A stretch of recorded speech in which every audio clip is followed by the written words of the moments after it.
Matos, você recebeu alguma proposta para compor o corpo diretivo do Flamengo? Não que seja agora, ao longo da tua carreira, você já foi convidado para trabalhar no Flamengo, Matos?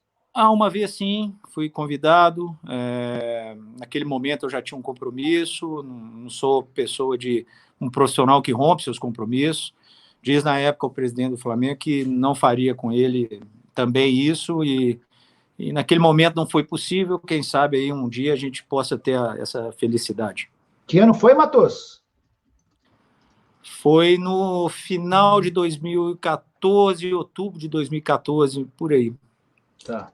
Quem que era o presidente? Era o Bandeira. Mas você estava onde? Você estava no Palmeiras, né? Não, no Cruzeiro. No Cruzeiro. Você estava saindo do Cruzeiro para ir para o Palmeiras, em dezembro. Eu ainda não tinha um acerto, né, com o Palmeiras, mas tinha essa possibilidade. O Flamengo também mostrou esse interesse. Mas eu ainda estava naquela fase final de Campeonato Brasileiro, focado ali no título que veio, né? Um bicampeonato brasileiro. Tínhamos também uma final de Copa do Brasil. Tá. Então, acho que ali o Flamengo fez as suas opções e aconteceu do jeito que foi. Eu fui para o Palmeiras e fui muito feliz lá esses 5 anos. Procede a proposta pelo Mariano. E se os reforços buscados serão para ser titulares ou apenas para compor o elenco, Matos? Olha, o Sampaoli trabalhou com o Mariano, ele tem uma consideração enorme. O problema é saber se o Mariano vai ter condição de ficar livre, né? O Mariano vai ficar livre, não sei, nem ele sabe, porque o campeonato turco pode se estender um pouco, automaticamente os contratos também. Então, essa análise ainda pode ser prematura, e como ainda tem essa pandemia, como eu disse, uma situação muito atípica, tudo que se fala hoje a gente pode modificar daqui a pouco, um pensamento, uma prioridade. Às vezes você tem uma prioridade de 2, 3 posições, outras seriam por oportunidades. O Mariano encaixa nessa de oportunidade, um grande jogador, comprovadamente, tem experiência, o treinador adora, mas a gente tem que entender que como as coisas mudaram muito, eu acho que na hora que a gente tiver uma luz de quando tiver um retorno, de quando vai ter a prática esportiva, o que nós vamos disputar, quanto nós vamos disputar, aí sim vai ficar mais claro aquilo que são as necessidades técnicas que a gente precisa. Os investidores colocaram um valor total para investir no Atlético Mineiro. Como é que está essa história do investimento? Quanto você tem de dinheiro para gastar aí, Matos? A realidade agora é completamente diferente e ela pode se modificar cada vez mais se demorar mais. Então, nós temos que ter essa consciência de entender. O que a gente sabe é que é um projeto audacioso, é um projeto ousado. Não à toa hoje começou-se as obras, né, na nova arena do Atlético, que vai ser, sem dúvida alguma, um marco importante. Uma cerejinha do bolo maravilhosa, que é um estádio próprio, que, sem dúvida alguma, vai ser uma pressão absurda jogar no estádio do Atlético, a MRV. A arena vai ser absurdo, vai ser duro, vai ser o adversário para vencer lá, vai ter que estar num dia inspiradíssimo, não tem a menor dúvida disso, e além de trazer muita receita. E está provado que grandes investimentos, obviamente sabendo fazer esses investimentos, obviamente entendendo que você tem erro e tem acerto, você tem que acertar mais do que errar, trazem aquilo que o torcedor quer, que são os títulos, que são as vitórias, e a alegria estampada no rosto de cada um. Scarpa é um alvo após a quarentena? Se eu falar aqui, queremos o Scarpa, Palmeiras vai botar lá em cima o valor. Então tá bom. Eu, como gestor, adoro o Scarpa. É um jogador que eu lutei muito para levar para o Palmeiras. Acho ele um baita de um caráter, um baita de um profissional e um baita jogador. Só que eu não sei se vai haver essa necessidade em algum momento de uma demanda técnica. Aí sim, se houver demanda técnica e ele encaixar, e o Palmeiras também tiver disponível, que eu nem sei se está disponível, não sei a intenção do Palmeiras, aí a gente pode pensar alguma coisa. No momento, é muito prematuro se falar em qualquer coisa sem passar essa pandemia. Claudinho, Red Bull Bragantino, interessa? É um jogador que tem potencial, né? E a gente pode, com calma, analisá-lo, né? O que a gente não vai fazer aqui é desperdiçar. O que eu chamo de desperdiçar? Se ele encaixar e resolver dentro da característica que o Sampaoli determinar, sim. Agora, se ele for uma coisa para o futuro, nós vamos analisar o que é de momento através dessa nova realidade do futebol brasileiro, que vai vir de muita recessão, a gente sabe disso, infelizmente, e aí nós vamos precisar priorizar algumas situações, e é isso que a gente vai fazer. Jô está querendo voltar ao Brasil. O Galo monitora, antes do Matos responder, só trazer alguns detalhes, ele tem contrato até janeiro do ano que vem, Matos, mas ele e a esposa estão fazendo muita força para voltar. Ele está disposto a abrir mão do salário que ele tem no Nagoya Grampus, que é um salário alto, e tem conversa já com o Corinthians. A gente está atento a tudo, Nicola. Só vamos entender se é a característica que o Sampaoli busca, e se houver a possibilidade, e se for, aí sim nós vamos fazer todo o possível. É um jogador que tem muita identificação aqui com o Atlético, campeão da Libertadores e tudo mais. Só que quando emprestei ele para o Atlético, disse ao presidente, eu vou te emprestar de graça, só que é o seguinte, se chegar uma proposta, nós precisamos vender. A ideia é essa, ou ele vai ficar um ano aí, ou se chegar uma proposta, nós precisamos vender. E a proposta não chegou, porque a proposta chegou para o Dudu, no meio do ano, da China, era a terceira ou quarta vez que os chineses estavam tentando o Dudu. E ali uma pressão muito forte em cima do Dudu, e a gente não queria vender o Dudu, a gente tinha praticamente renovado o Dudu pela terceira ou quarta vez, não me recordo agora. E ali eu conversei com os chineses, olha, eu tenho uma solução de um jogador importante, que está jogando bem, que é o Roger Guedes, o chinês até assustou, Roger Guedes, quem é Roger Guedes? Não, Dudu não. E aí teve essa possibilidade do Roger, e isso estava combinado, dito ao presidente do Atlético também, que se tivesse. O Roger, depois de avaliações, teve um jogo com o Fluminense, o Atlético ganhou de 5-2, se não me engano, independente. O Roger jogou muito, e os chineses aí sim, já o olho pequenininho já cresceu, e ali eles vieram com a proposta inicial de 6, 6,5, 7, e eu pedindo 15, 12. Chegou uma hora que chegou um valor excelente para o Palmeiras, botamos como tinha 25%, colocamos somente um valor definido para o Palmeiras, que foram de 4,8, 4,7 de euros livres para o Palmeiras. O Criciúma também pegou um baita de um recurso e precisava que o Atlético ficasse satisfeito também, né? Então a gente fez o presidente do Atlético muito inteligente, botou um preço talvez tenha sido o melhor custo-benefício da história do Atlético. Um jogador que foi de graça, ficou 5, 6 meses, e entrou 2,5 milhões à vista de euros. De reais ou de euros? De euros no cofre do Atlético. De euros no cofre do Atlético. Talvez tenha sido, claro, teve a perda técnica, sim, mas o Roger, vamos lembrar, 2 meses antes ia para o Bahia. Sim. Então, assim, e quando o Roger colocou na cabeça que queria ir, eu falei para o presidente do Atlético, olha, é melhor com isso, Roger. É melhor. Como agora, por exemplo, ele já definiu que se puder voltar, ele está com muita vontade de voltar para o Atlético. Só que a gente tem que entender o Xandão. O Xandão não deu sinal nenhum de que quer fazer algum negócio com o Atlético ou com qualquer outro clube. E se houver a possibilidade, a gente vai trazer, mas foi um jogador que eu tenho um carinho enorme, um respeito enorme, acredito que dele comigo também. Já nos falamos algumas vezes, converso muito com o empresário dele, que é o Paulo Pitomeira, que é um amigo, e ele já compreendeu e adorou o projeto, só estamos tentando entender o Xandão, que está, nesse momento, incomunicável de resposta ou de qualquer coisa do que vai acontecer. O Roger, por exemplo, está em Criciúma e não consegue ir para a China, então nós estamos tentando organizar isso aí, mas por enquanto não está sendo possível. Você já teve algum jogador de nome assim bem grande que você quase contratou para algum time, Matos? O Hulk sempre no Palmeiras, principalmente, sempre uma conversa muito informal. Vai vir, cheguei a falar com ele. Do Atlético de Madrid. Diego Costa. O Diego Costa. Esse aí eu conversei pessoalmente com ele. Ele demonstrou uma vontade enorme, mas os números absurdos. O empresário dele não demonstrou vontade nenhuma. Falou, não sai daqui de jeito nenhum. É mesmo? Então não teve alguma coisa nesse sentido assim teve muita conversa e tudo, mas ficou muito nisso aí.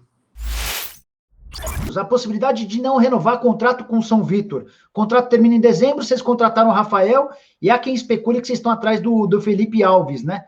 Goleiro do Fortaleza. Não foi dito nada do São Paulo em relação ao Felipe, tá? Como eu te disse, pode mudar, mas não foi me dito nada. O Vitor, não precisa nem dizer, né? É um dos maiores ídolos da história do Atlético. Conversei com ele muito pouco, mas às vezes que eu conversei, é um cara muito esclarecido. Eu acho que tem que dar tempo ao tempo para entender o que ele também quer, né? Tem um contrato até o fim do ano, mas sem dúvida alguma, sempre com muito respeito, nós vamos fazer uma situação que seja bom para todo mundo, se uma renovação, se ele vai encerrar a carreira, ou se ele quer ficar aqui em outra função, ou alguma outra situação, mas não é a pauta do momento, o momento é a gente passar por essa crise mesmo. O clube já tem setores definidos para contratação? Essa dá para você responder, Matheus, vai. Sim, As posições, vai. Não tem posição, pô. Não, eu acho que é claro que o Atlético ali precisa de zagueiro, isso é claro. Talvez mais um ou dois jogadores no meio, no ataque, sim, talvez uma ou duas situações. As laterais estão bem, né? Tanto na lateral esquerda quanto na direita. Então, eu acho que isso é de acordo com aquilo. Eu estou falando com você hoje, amanhã parece uma coisa imperdível para vender o Guga e a gente precisa contratar um lateral. Então, a gente tem que entender o momento quando passar. O primeiro, Valdívio. Por que ele saiu do Palmeiras? Porque ele saiu bravo com você, saiu te atacando nas redes sociais. Olha, Nicola, sou profissional. Naquele momento, a gente não conseguiu encaixar um valor financeiro que satisfazesse o Valdívia e o Palmeiras. O presidente Paulo, no primeiro momento, tinha resistência na permanência, nada contra, mas já era muito tempo, ele entendia que o custo-benefício não estava de acordo. Me perguntou a minha opinião, eu disse que, tecnicamente, era talvez, e talvez até hoje, é o melhor jogador que eu trabalhei tecnicamente, é impressionante, excelente jogador, não tem como se discutir. Só que a gente não poderia fazer loucura, o Palmeiras ainda vivia um momento de muita dificuldade financeira, era ali meio de 2015, preparamos com muito carinho o Valdívia para ele brilhar, como foi muito bem ali com a gente, ali, né, naquele momento ficou, e posteriormente na Copa América foi talvez um dos melhores da seleção do Chile, que foi campeão, inclusive. Nicola, pergunta para o Matos qual o reforço mais difícil que ele trouxe para o Palmeiras. O Dudu, pelo momento que o Palmeiras vivia, não é que ninguém acreditava que o Dudu fosse. O Dudu não estava nem em pauta. Né? Se você lembrar aí, Nicola, não, pauta que eu estou falando de vocês, da mídia. Sim. Alguém imaginava a própria torcida. Era Corinthians ou São Paulo? Imagina, tinha uma briga muito grande do São Paulo e Corinthians, né? E ninguém imaginava. Eu lembro quando eu falei com o Paulo Nobre, depois de ir no escritório do empresário do Dudu, era uma sexta-feira. Primeira ligação minha, o empresário me chamou de louco, varrido, falou: você é foda, você é louco. Eu falei: eu sou louco, mas eu quero, então vamos dar um jeito. E o Dudu estava indo de Goiânia para São Paulo, ele pousou 5 da tarde, 6 estava no escritório, eu já estava lá. Mandei fazer uma camisa, chamei o menino do marketing lá, falei: olha, se esse negócio vazar, eu vou te mandar embora daqui na hora. Vou te mandar aqui, eu vou te tirar daqui na porrada. Você escutou? Não, pode ficar tranquilo. Peguei a camisa, levei lá para o Dudu, e ele estava indo para um compromisso já praticamente para acertar com outro clube, ali de São Paulo. Ele veio para isso, ele foi para São Paulo para isso. Não vou polemizar, não. Ele foi para São Paulo para isso. E ali, quando eu acertei com ele, voltei para a academia de futebol, por volta de 7 da noite, o Dudu foi para o clube para agradecer. E 7 da noite, quando eu chamei o Paulo, eu preciso falar com você. Pode falar: não, vem aqui na minha sala e tal. Falei: aqui, ó, tá aqui, tem um acordo com o Dudu. E o Paulo, na hora, até assustou e falou: não, vamos fazer. É certo, mas você não pode falar para ninguém. Vamos esperar para ver o que vai acontecer. Porque ainda tinha o Dínamo, né? Eu lembro quando chegou o contrato no sábado, do Dínamo, chegou, na verdade, domingo de manhã, eram umas 7 horas da manhã, recebi um e-mail do Dínamo. Ele mandou com o nome do clube e do presidente de um adversário nosso. E aí eu corri, peguei meu computador, mudei para Paulo de Almeida Nobre, mudei Sociedade Esportiva Palmeiras, liguei para o Paulo, 8 horas da manhã, domingo, vai para a academia de futebol, e ali nós acertamos e anunciamos, né? Foi uma surpresa enorme. Eu tenho certeza que você, Nicola, na hora falou: é isso. Casares renova? Casares, a nossa intenção do momento é fazer a renovação, a não ser que apareça alguma coisa igual eu te disse, tem pouco tempo e principalmente pouco tempo de contato no dia a dia ali. Há informações que o clube A quer, B quer, a gente não sabe direito. O que a gente sabe é que ele tem um contrato até o fim do ano, é um jogador tecnicamente muito bom e o Sampaoli vai conversar com ele. Há muita informação de que, fora de campo, isso aí eu não sei, porque eu não estava aqui, mas o Sampaoli vai conversar com ele. Eu acho que se ele permanecer, sem dúvida alguma, vai nos ajudar. Caso não permaneça, a gente vai tentar fazer alguma coisa para ter algum recurso para o Atlético. Depois que o Keno foi vendido, o jogador que nós imaginamos para a saída do Keno era o Rony. Tá. Fiz um contato com o empresário dele e levei o Rony. Eu estava lá no Panamá, o Rony pegou o carro junto com o empresário, foi lá para São Paulo, fez exame médico, assinou um pré-contrato de 5 anos com o Palmeiras, o Rony. E aí o nosso departamento jurídico achou que estava bem complexa a situação dele no Japão. E fiz um contato com o time do Japão, comecei a desenhar um acordo, o empresário dele me disse que não aceitava que o time japonês recebesse nenhum recurso para isso, e a coisa se perdeu. Matos, pela história que você tem no Cruzeiro, você está trabalhando agora no Galo. Dessa maneira, você aceitaria no futuro trabalhar no São Paulo ou em outro clube paulista, como o Corinthians, por exemplo, Matos? Olha, sou um profissional, né? Eu acho que os profissionais é como se eu te perguntasse se você trabalharia na Fox ou trabalharia na Globo. Acho que a gente é profissional, mas o meu futuro é aqui dentro do Atlético, é aqui que eu quero vencer, é aqui que eu quero construir uma história e para isso eu preciso de tempo, né? O que vai acontecer depois a gente vai ter que aguardar, mas sem dúvida alguma, qualquer projeto em grandes equipes atrai não só a mim, atrai qualquer profissional. E a gente tem que fazer sempre o nosso melhor. E, acima de tudo, quando vem para o coração, a gente faz acontecer. Ele pergunta sobre a sua relação com a Leila. Porque na reta final da sua passagem pelo Palmeiras, houve quem dissesse que a Leila não queria mais que você trabalhasse por lá, que ela pediu sua demissão. Explica essa história para a gente. A minha relação com ela está a mesma que sempre foi. Uma amizade enorme, uma confiança enorme, um respeito enorme. Adoro ela, o marido dela, o Zé Lamáquia, sempre foram fantásticos comigo, sorrimos muito, ganhamos títulos. A Crefisa e a FAM, lá naquele momento difícil do Palmeiras, ali em 2015, foi fundamental para todo o título que o Palmeiras ganhou e vai continuar sendo, né? Sem dúvida alguma, é uma era Crefisa, assim como teve outras lá atrás. Hoje a gente tem uma era Crefisa que o torcedor do Palmeiras tem que viver ela intensamente. Um dia ela pode passar e fica aquela saudade, né? E não mudou absolutamente nada, pelo contrário. Converso com ela, gosto dela, gosto do marido, o Zé Lamáquia. O Zé é muito meu amigo, é um cara que aprendi muito com ele, mas muito mesmo. É daquelas pessoas que você tem que ter o prazer de conhecer e, na simplicidade dele, conseguir construir aquele império e um ensinamento enorme que você tem dele diário. Viajei o mundo com eles e cada vez que estava com o Zé, aprendia muito, mas muito mesmo. Para a gente fazer um bate-pronto rapidinho. A Arena MRV, qual que vai ser a importância dela para o Atlético? Total. É uma cerejinha no bolo ali, espetacular. Tenho certeza que vai ser um marco na história do clube. O que você acha do Léo Senna? Ótimo jogador. Bom jogador. Está lá no Goiás, vamos aguardar para ver. Um jogador que acho que tem um potencial enorme. Flamengo, é hoje inalcançável no futebol brasileiro, Matos? É uma equipe que se organizou durante os últimos anos, que alcançou um patamar gigantesco, que tem pessoas que estão gerindo de maneira espetacular, tanto o presidente Landim, quanto o Marcos Braz, quanto o Bruno, que é o diretor executivo, Pelaipe, que estava lá, não está mais,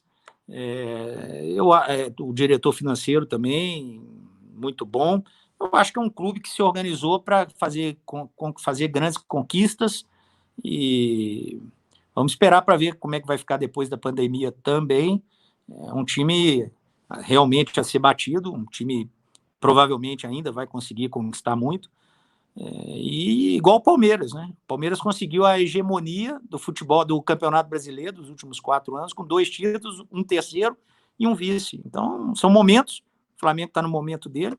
Vamos trabalhar para tentar chegar próximo e, quem sabe, até passar.